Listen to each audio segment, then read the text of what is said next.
Peace. My name is Powerborn, and this is The Thoughts of Power.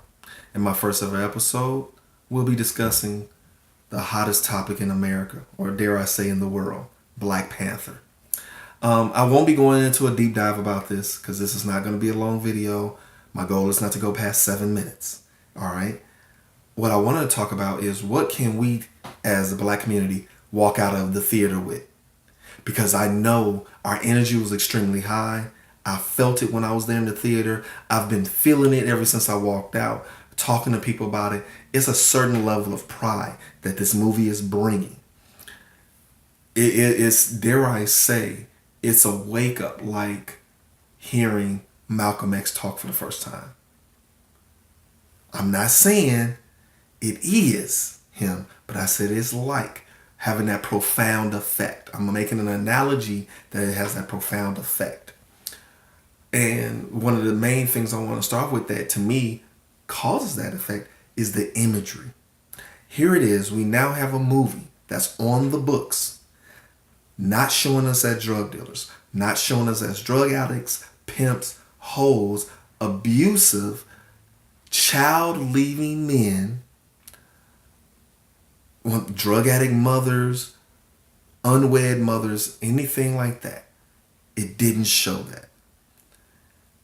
We were shown in such a high light that to many of us, we would be unaware to. It's going to be so foreign, that's why we would resist it. For those who have not studied, those who have not engaged in African practices or rituals or things like that, just immerse yourself in that culture in some way, shape, or form.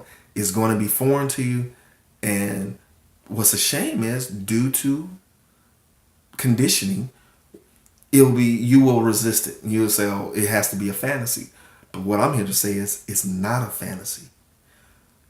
You can take that movie. This movie can be a catalyst to some degree to show people about caring about themselves, caring about their next brother, man, and sister, the neighbor's children, caring about your children. All of that is things that you could pull away from this movie. We have the dynamics between T'Chaka and T'Challa. T'Chaka being the father, T'Challa being the son. We have Killmonger and his father in Jobu, pardon me. That father and son relationship. Discussing father, I don't think they get it.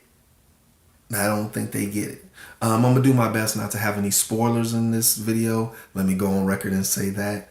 But I will that you've seen this movie so you can better understand it. My synopsis here, or my little 2 cents. So we have that, the respect for the women, the women's respect for the men, and one thing also to take away imagery, the respect for the culture. Like where you had a scene in there discussing, okay, something happened, it was a big fight and things like that, and things didn't necessarily turn out the best for everybody. And they went to seek allegiance with somebody else, and that person was like, was it fair? Did it go down the way it's supposed to go according to their rules and regulations of their culture? And they could not deny that it did. And the brother kept the emotion out and said, well, that's how it's supposed to be. And that's a tough thing, because for us as a people, we've lost our traditions. Because if we had our traditions, had our indigenous practices that we've had from the beginning and just constantly evolve, we wouldn't be in the mess that we are now. But once again, I don't want to put a negative spin on this, because I look at this movie as possibly being that catalyst that will help us push into that. It's going to take some other things too as well. I'm not saying this is the end all to be all before y'all start typing on your keys. But I'm saying this is definitely some level of a catalyst, a mental catalyst for us to see this type of imagery where we're shown in such a positive light and it's not fake. That's the one thing I definitely want everybody to understand. It's not fake. It's not unbelievable. It's not unrealistic to think that the man could carry himself in such a regal way. I've seen some reviews where people say they want to see flaws in T'Challa, the king of Wakanda. He's a king. He has to carry himself in a royal way. He has to keep emotion out of a lot of his decision making. Not to say that he wasn't passionate about things, but however, at the same time, he had to stay focused on the task at hand. He had to be a king. He had to be a leader. He had to be somebody that his people looked to for supreme guidance. And he definitely fit the bill in this movie. Moving on to the next subject, supporting this movie. What's a shame is I've actually seen people on social media discussing, oh, don't go out and support this movie because it was put out by a white company, Disney, this and the third. We have to learn to be able to take advantage of the tools that's out there. Here it is. We have a black director with a fully black cast besides Andy Serkis, who played Claw, and Martin Freeman, who played Everett Ross. Both of them played their parts well. You know what I mean? But once again, getting back to the nucleus of this cast was amazing. The imagery, and also these people: Ryan Coogler, Michael B. Jordan, Chadwick Boseman, Angela Bassett, Lupita, Danae, who played Okoye, the general. These are brands. These are black people that we're paying their salary for this movie by going to see this movie. Do you not think it's not written into their contract? So we are supporting us. But we have to see the global picture. We're not going to necessarily have the whole pie in one shot. But what do you think with what this movie has done at the box office is going to do for the next slate of movies? Who is going to get green lighted now in a much easier fashion because of this movie? I just saw that I broke the 7-minute mark, so I apologize. I guess it's my first video, so bear with me. I won't be too much longer. So just keep that in mind, and I will that my people will get out of this mentality of when we have something, we got gold right here. It's golden. But we find something negative about it and try to scrape at it and say, no, this is gold plated. We have to quit doing that. We have to be proud of any product that we put out as long as it's good quality. Support it. All right. So I want to, so I move into the messages. First of all, going as far as messages that you can pull away from this movie. Women and men, the positions they were in, the powerful positions. Queen Mother Ramonda, Okoye the general, Shuri the scientist, the supreme scientist, Nakia the spy, and also she was definitely almost like a partner to T'Challa, you know, getting him out of tight binds. Okoye kept T'Challa in line. You know, you cannot ignore that. So it wasn't a thing of the women just bowing down to the king and he said it and that was it. It was contested. They had a consul in there, which once again is indigenous. It was women and men alike. It wasn't just all men or it wasn't just all women. It was balance. The movie, people talk about it being political and things of that nature. I don't know. I'm thinking political now is like a code word because it wasn't a hate movie, but yes, it was some harsh truths in it. It definitely was some harsh truths. And a lot of that came from the so-called villain, Eric Killmonger. You might not like his approach in the movie, but it was things that he said that will resonate with you, that you will see his point. It's one of the few movies, especially when we talk about the superhero genre, where you had a villain who showed their purpose. You did not sit in the dark for an hour wondering, why is he doing this? What is he attacking them for? That did not happen. You knew it. You knew what his issue was. And the backstories that were given with his father and also with T'Challa's father, T'Chaka, it helped bring everything full circle. Another important message that might get overlooked by many.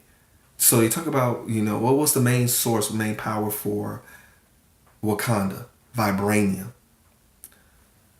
Vibranium could be allegory to us, the frequency, the energy that we have in us, the melanin or carbon that we have in us that makes us infinitely rich. That's a power that we don't even know that we have to tap into, to raise ourselves to the higher frequency. Wakanda itself, we know, okay, it's known as a rich, vibrant place. Nobody's going hungry there. It ain't no homeless. People got their roles that they play, farmers, doctors, all of that is there. That rep, to me, I drew that up because that was the richness of the people. And really apply it to today. Think about who's the rich, financially rich of our people. The entertainers. The entertainment, primarily, you know what I'm saying? When I say entertainment, I'm talking about sports and just on TV, on the big screen entertainment. Imagine bringing that mass of wealth together to become a conglomerate, and we build together and we make our own.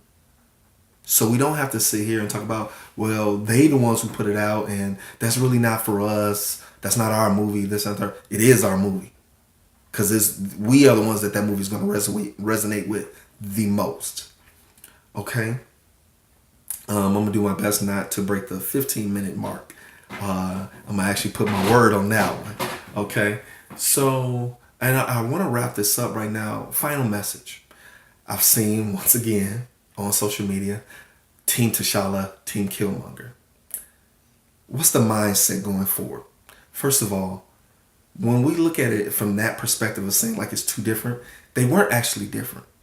Yes, T'Challa was sheltered being in Wakanda, so they had that thing of they were holding on to their traditions because they know what happens when you let outside entities come in, the things get grafted away from the original. Killmonger traveled and he saw that it was other people that looked like him that were struggling, and he knew he had a home. He had a foundation that could help.